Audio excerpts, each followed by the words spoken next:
your head on my shoulder.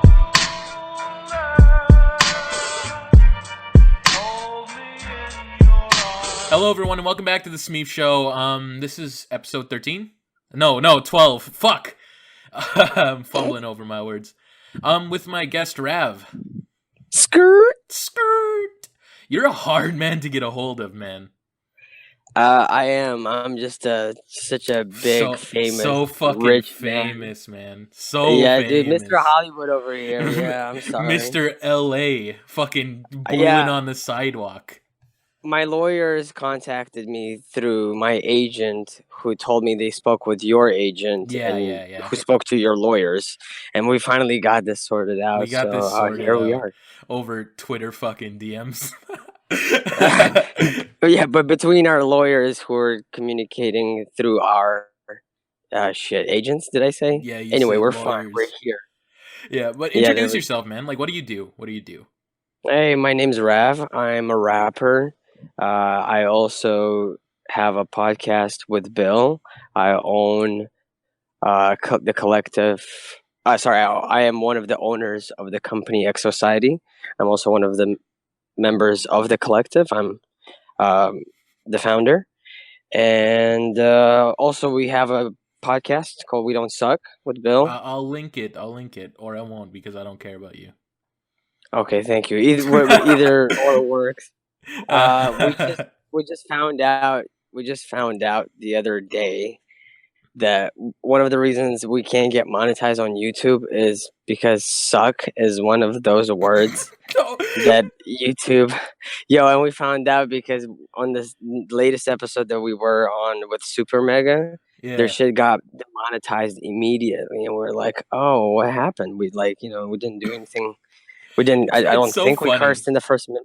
Yeah, it was so strange. And then Matt, he has some tools that can basically help him discern reasons behind things like that. And it turns out that the word "suck" and "we don't suck" demonetized that episode. So, whoops. The fucking YouTube demonetization system is so fucked lately. Like, for real. Like have you you've seen that shit? Like this 13-year-old ASMR YouTuber got 13 of their videos taken off of YouTube just because I saw that because people thought it was sexual content. Yeah, it just had the word "sticky" in there. Sticky. Yeah. You could get fucking demonetized for the word "sticky." Yeah, they need to make it a little bit more nuanced than just some very common words. Susan, what are you doing, man? Yeah, I don't understand what's going on, but I'm sure there's people behind the scenes over at YouTube, over Google or Alphabet, whatever it's called these days, that are, I'm sure it's trial and error, and I'm sure it's not directly the president that has all the insight into this. Like the CEO of YouTube. That I don't think they control everything. No, because having worked in a proper corporate environment, oftentimes the people, the upper management, the people at the top, don't have a very good understanding of what's going on. No, I get it. Like the most of these corporates take over small companies and just ruin them. Like they ruin most of the shit. But I'm sure that they'll continue to change it, and hopefully one day hopefully someday soon rather than later they'll be able to fix that up a bit. But anyways, you threw on a show a couple days ago, 2 days ago. Yeah, we did. It was on June 8th, and so much had happened leading up to the event because we planned it, I think, over a month in advance. This was like a project for us. Rav, I'm sorry. When I was on your IG live, I seen a comment. They say you're built like a fucking Soviet Chihuahua. Wow, really? Someone said that? Yeah, someone said that, and I fucking died, bro. I'm not even gonna lie. I can't even hate on that. I mean, maybe there is some truth to it, Maybe. But leading up to the event, it was it was we're just wanted to make sure we threw the best show ever, and what we like to do is kind of do the unorthodox rather than just having a stage. We rented out a venue that was basically a warehouse which was a part of a set of warehouses where sound equipment was tested out to with the intention of being played in like stadium environments, you know. Yeah, So the yeah, yeah. best type of sound equipment, and these warehouses were great because they were treated for sound, so Weren't that you you could guys gonna test like sound. get a wrestling ring or whatever? And yeah, exactly. We're gonna have a third party company come in and assemble a professional wrestling ring for the stage. That was gonna be the stage, and it was gonna be great. Everything was thought out meticulously, and then less than 24 hours before the show, around midnight, I was at Ross's place Yeah. with Sad Kid, and we were about to go join Bill, Jordan, and his friend Shane.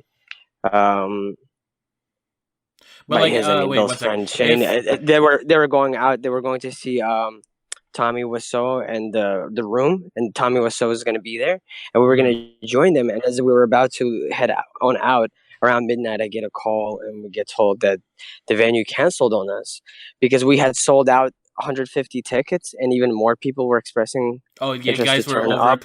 over capacity, and there was like a health And we hazard. were, and we didn't even know that was the capacity because the people who were organizing this didn't clearly communicate it to us. We told them we were going to sell 150 tickets, and we told them we expect around 200 people to turn up at the least, Well, I the guess very least. that's And a messed up move, but I understand why they did that because it's a safety risk to have like it's if it was a safety risk, they should have communicated yeah, the yeah, yeah. limitation sooner. So it's to me, it's It's a I bit feel like messed that was up. Yeah, incredibly unprofessional on they their kind of part. fucked Yeah, you over it's on that part.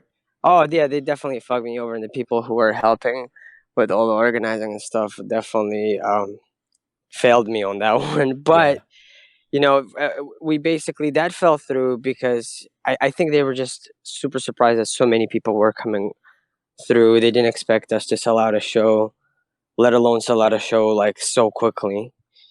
And so they cancel on us, and we don't go to see the Room. I mean, Bill, Jordan, Shane are out there already seeing it, but so Ross, myself, and Sad Kid, we stayed and just started calling everybody we knew. Matt You were dropped by searching, later on. like for fucking like Yeah, everywhere to we go were see if you hitting could we let were them hitting like you guys. everyone. Yeah, we were exhausting all of our connections because between us we have a lot of connections, but it was in the middle of the night and middle of the night Pacific time, right? So if You know we what I just had imagined though? those, Like at fucking 1 a.m. you guys sitting like three like back to back on phone calls with separate different people, just being like, oh "Hello, yeah. can you get this place? Can you get that place?" Oh, it was. Sad Kid was talking to his manager. Ross was trying to call Aaron. Matt came over and he was trying to call people at Real Good Touring. I was trying to call uh, my connections within here, and we're so basically just trying to figure something out. Spend the whole night trying to do it. Then we went to bed at 5. I woke up around 7. I had a terrible night. It's the kind of sleep where you keep waking up every few minutes and looking at the watch, like, wait, did I oversleep? I'm surprised you were able to perform. Like Yeah. I mean, I think I was running on fumes at that point. It was just kind of running the on fucking the adrenaline. adrenaline. Yeah, Yeah, the adrenaline. adrenaline from all the stress definitely kind of boosted that. But yeah, wake up in the morning, like start immediately working on it while everyone else is just slowly waking up, and then they join us. Then Ross let us use his room and equipment to record a video. So we wrote a script initially for like what if we don't, because we didn't have a venue locked in. Like we wake up in the Yeah. morning and like, hey, the show's tonight. We don't know where we're going to be doing it, which is super stressful because we know hundreds of people are coming through. And we didn't want to cancel because some people were traveling cross state. Some people were flying out here and they bought plane tickets and hotel That's tickets. crazy Some people though. Many people were driving, anywhere between 4 and 11 hours for the show. So to me, the most important thing was to not let them down. And so we started looking for all sorts of alternatives. And long story short, we eventually narrowed our list down to this person's backyard that could also contain a capacity of 200 people. I And it like how was you like, guys went from like like not a stadium but like a fucking warehouse to just a backyard of someone's house. and it was super cool. It had like a very like Like a very like I seen the Woodstock scenery. It or was fucking Coachella thing. insane. If you guys It don't know was what we're talking mountains all about, like around us. it was Exomania, right? With Yeah. Frank Javc, Love Sad Kid, Tyler Cole, and you and Kill Bill the Rapper. It's for what you guys worked with, it was fucking insane. You guys turned up. Oh yeah. But what made me laugh so much? We still had the people. We still had like a company come through, and set up the sound equipment for the show. We even hired a company, spent quite a lot of money to get porta potties, 2 porta potties installed, just because like we didn't want people to be going in and out of the house. So we had an entrance on the side of the house to the backyard, which was like was overlooking the city and the mountains in the distance. It had like the most LA aesthetic about it because the sun was setting right behind the artists performing. The setup was really good, really chill. It had a Woodstock / kind of Coachella feeling in terms of like everybody was on the grass. Yeah. And it had a mellow vibe, and we were handing out water to everyone because it was really hot. We made it happen. We sold merch and shit. But ultimately everything worked out. I remember. Oh yeah, I was saying we were writing a script. I wrote a script for the video that we released on the We Don't Suck channel, IG and Twitter, where it's like, hey, we're looking for something. But then I was like, no, I don't want to scare people. So I didn't want to record anything until we finalized the location. As soon as we finalized it, Bill actually just released Yeah. afterwards. So what happened was we basically we finalized the location. I rewrote the script, and Bill and we sat Bill down and had him go through the script and basically filmed the video, while we were in the background kind of trying to figure out everything else, the porta potties, the water situation, the sound equipment. Everything had to be organized because the show had to start in less than 4 hours, at that point. Yeah. So, and it was we had to travel, and all these third parties we were hiring had to travel. So, and we had to cancel a bunch of other things, like the wrestling ring had to be canceled because that company was coming from out of town. So yeah, just a whole lot of logistics that were being taken care of. Bill recorded the thing. At that point, we still nobody had a bite that day at all. After we recorded that video, Ross went to bed. I started editing on his computer, so he was sleeping behind me, and Bill and the others went to get some food. Well, I mean, it's understandable. You guys were so beat after that because that was a fucking hype event. But oh yeah, absolutely. And Ross had a lot to do that day anyway. He had to participate in a stream later on in the afternoon, and then he also came to the show. So yeah, honestly, Ross has consistently been such a incredibly good friend. Yeah. He's such a good friend. I could tell. He seems like a good person. He's a fantastic person, one of the most wholesome people I've ever met. A genuinely good person. And the same goes for Matt, Sad Kid, Frank, everybody else who helped ultimately make Exomania happen. And couldn't be happier given the trying circumstances that came up leading up to the event. No, it was good. But what made me laugh so much was when you guys did, what was it called? It was Chakra. That video, yeah. After the first song ended, you were saying oh, you guys weren't fucking hype enough. We have to do that again. It made me laugh so fucking hard because that's such a funny thing to say after you finish a song. Yeah. Well, the thing is, we had to perform Chakras twice because Matt Watson and Carson Tucker, who's the younger brother of Jackson and Harrison, they're filming our music video for Chakras. And I didn't know that was their younger brother. Yeah, he is. So not Tucker, the editor for Power Hour. Oh, yeah, I know what you mean. Yeah, I know it's confusing because everybody got Tucker. There's 4 Tuckers. There's the Tucker brothers, the Tucker, and then Tucker Jr. But the Tucker Jr. is part of the Tucker Brothers Association, whereas Tucker, just Tucker Power Hour, Tucker, no, he's not related. Although he also, I believe, attended the show. So shout outs to Tucker. I didn't get to see him at the show. It was wild and I was a little bit tired. But Yes. So they were shooting the music video, and we're trying to get it in as many angles as we could. So like for the first time we performed it, Matt spent the entire time on the roof. That was fucking funny, man. Like he tried to get down, but he had such a hard time struggling to get off.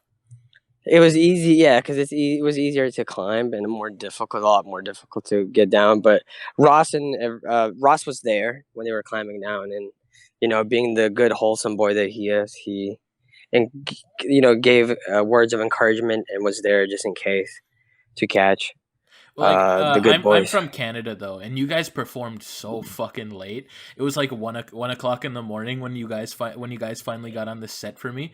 So I was Are you on like, the East Coast? I'm in Canada. I don't think like I'm in But fucking where in Canada, like Vancouver or? Manitoba.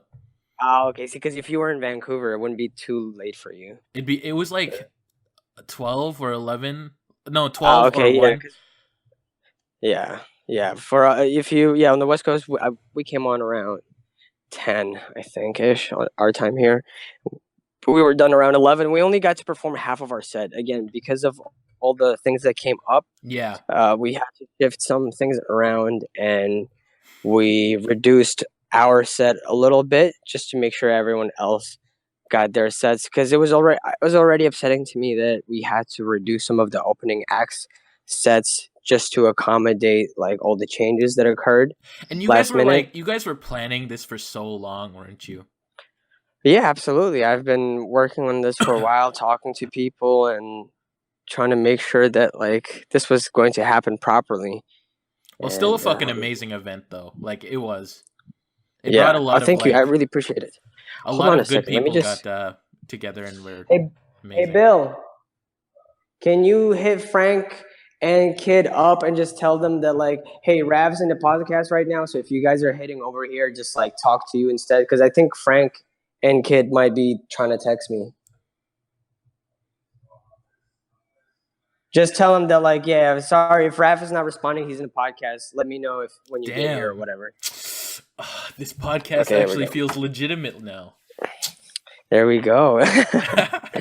No, So, Kill Bill seems like a fucking chill dude. Like he seems like he's like a big bear, and he seems so cuddly and nice, you know. oh, he is very cuddly and nice. He is also very much a wholesome boy.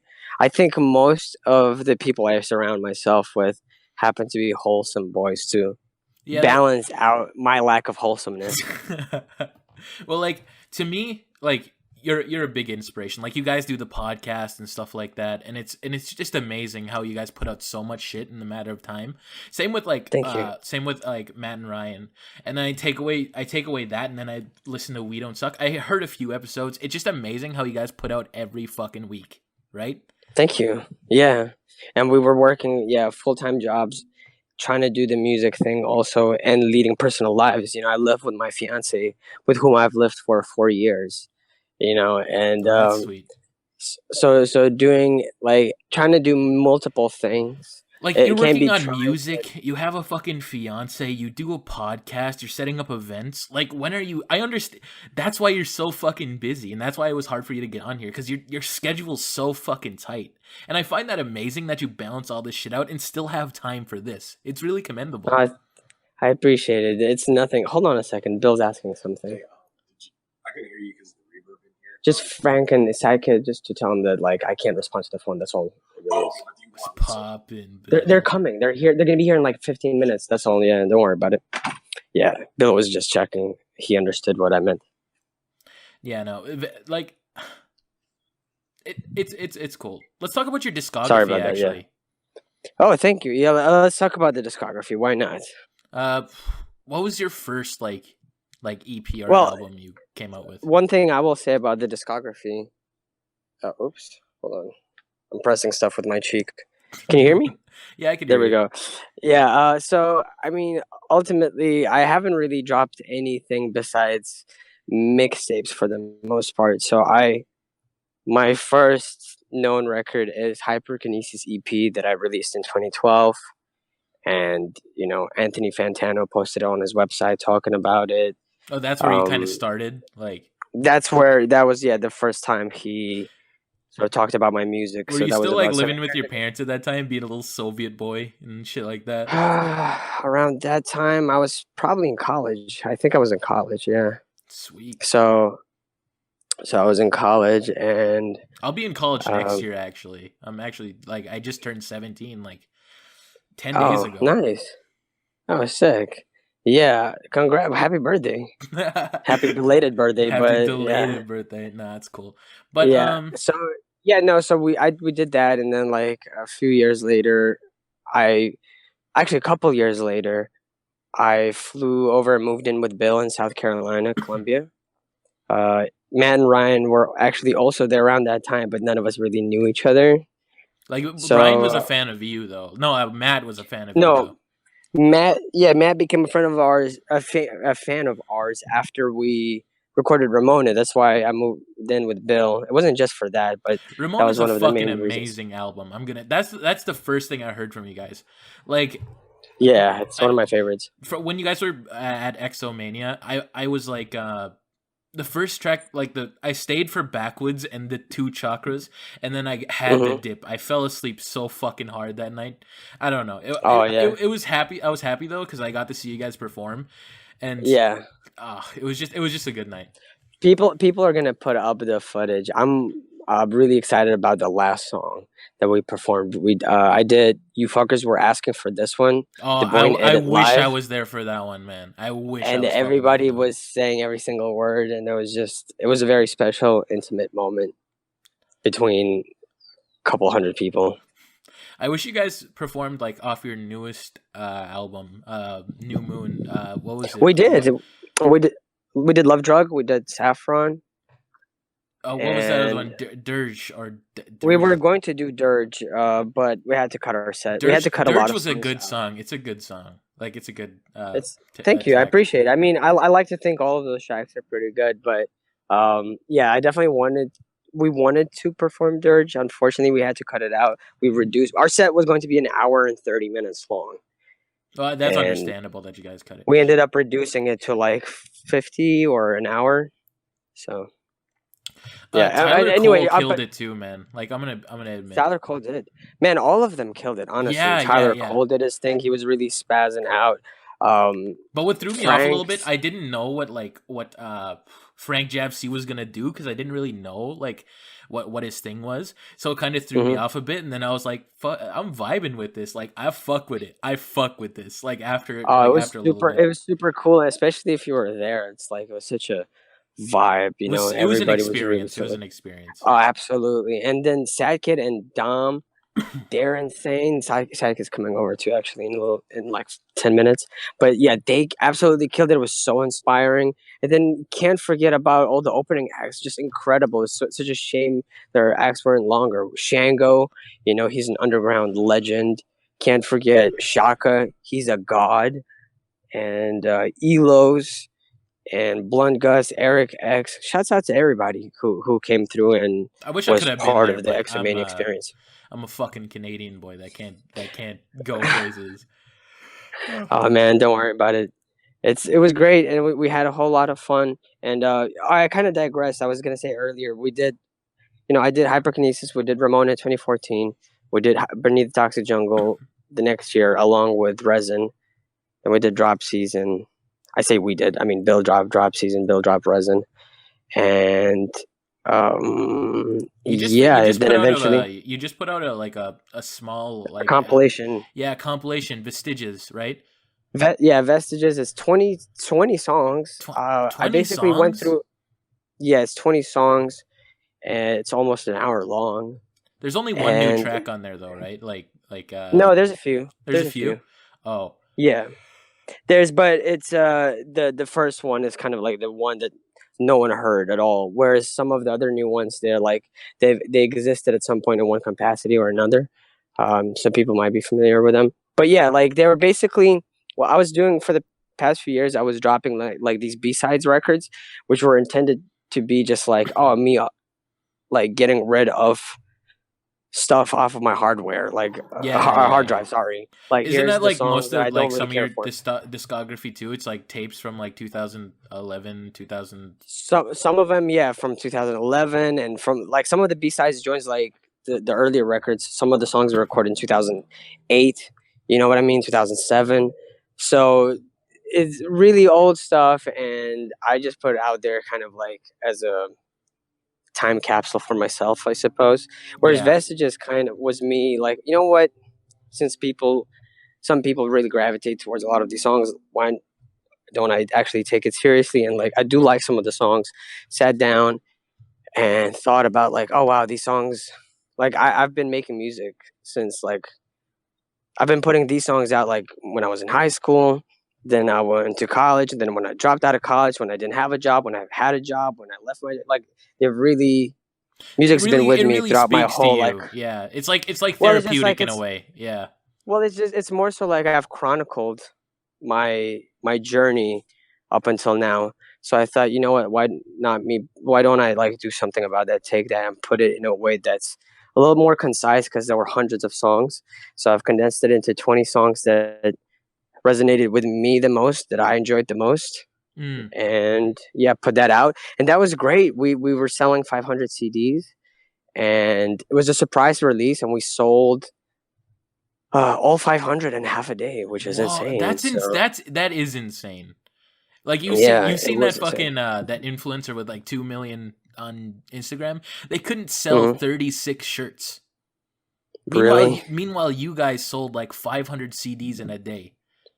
Low key, it's all thanks to our like audience. Our audience has been super supportive and sweet. Well, yeah, of They can course. be silly once in a while, and everybody gets their fair share of like Like occasional like cringiness hate and and shit. edginess. Yeah. No, it's not that we get particular hate. I think we've been fortunate in that regard. It's just some people can be quite edgy, even if they support you or like you. The way that they talk online is just a bit awkward because they're awkward, you know. It's hard to But interact and like other stuff yeah, like that. because they don't Yeah. know how to approach us. Because I think a lot of people look at We Don't Suck and they think we're just like nothing but two silly gooses, geese. Sorry, two silly geese that Yeah, like I'm Canadian. You can't offended stop. me by that, man. Gooses.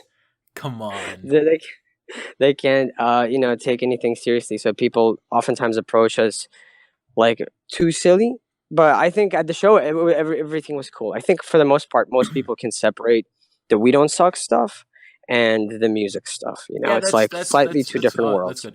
I recommend to everybody listening right now, check out Rav's fucking music. I'm a big fan of him. Like, I'm gonna be real. Like, this Oh, whole thank fucking you. time I haven't been talking because I've been kind of fanboying over this shit. Oh, That's sorry for how it talking so is. much. No, it's fine. I like it. I like it. It's a nice difference because I talk so much on this shit. Like, I talk so much on this podcast. It's so I just nice have to a have like a difference on here, you know? thank you. I'm sorry for talking so much, just because I tend to do that sometimes when I get into a conversation. I can get into a mode where I'm just Well, like, that's good. oh, That's and good. this and this That's and good. that. That's how you keep people engaged and other stuff. That's how it is doing podcasts. Like, you also do a podcast, and True. you kind of have to like go back and forth with people, back and forth, back and forth. That's what I've learned over these like 12 episodes that I've been doing. It's like Yeah. it's hard to keep talking, but once you get in the groove of it, it's like back and forth, and it's just funny moments and this and that and this. It's hard too. Yeah. It's like Quite really hard. quickly. Yeah. Absolutely. Yeah. It can be, but it's also really fun. It's What I very like fun. about what I love about the format of podcasts is it's just a conversation. It's just chill, and everybody's privy to it. So Like, would you it's say kind of this like, was good? Like, this is back and forth and it's good. yeah, absolutely. Yeah, I'm having a good time, especially now. I'm finally going over everything that's transpired over the last few days. I've been trying to not think about it yesterday, because yesterday was the day after the show, and You needed to cool I kind of off. Yeah. I wanted to cool off, but so I was busy running around town with Matt at some point, and then doing some other stuff, just getting shit done, and keeping my mind off of like the show that just happened. So now I'm finally thinking about it again, and you know what? I'm pretty happy with how everything went down. I mean, like, not how everything went down. I wish that some people were more reliable than what we saw, but honestly, like shit happens, you know. Yeah, Like shit what are you gonna do? happens. Yeah. So next time we're just gonna learn from our mistakes and maybe like work with slightly different people. Yeah, yeah. Well, we're near the end of the podcast, so do you want to plug anything? Like, Sure. Yeah. Please follow Bill Bill. on Twitter at I am Kill Bill. Follow me on Twitter at I am Rav, and on Instagram, Bill is also I am Kill Bill. My Instagram is exo_Rav because I think I am Rav was already taken. And follow us on YouTube. We Don't Suck. Just look it up, all one word. I'll put everything in the description. Thank you, appreciate it. And yeah, we just also did another podcast. If you really like podcasts, we just did a podcast. You did the latest one in an RV. I know that. Yeah, we did that, and we also just did a podcast with Super Mega that came out 3-4 days ago. It's on their channel, right? So- I'll link that as well. It's on their channel, exactly. And yeah, that's it. Yeah. Okay. Well, anyways, that was episode 12 of the Smeef Show, and guess it's time to say our goodbyes. Anyways, Well, I'm Smeef, and this is Rav, and we'll see you later. see you later.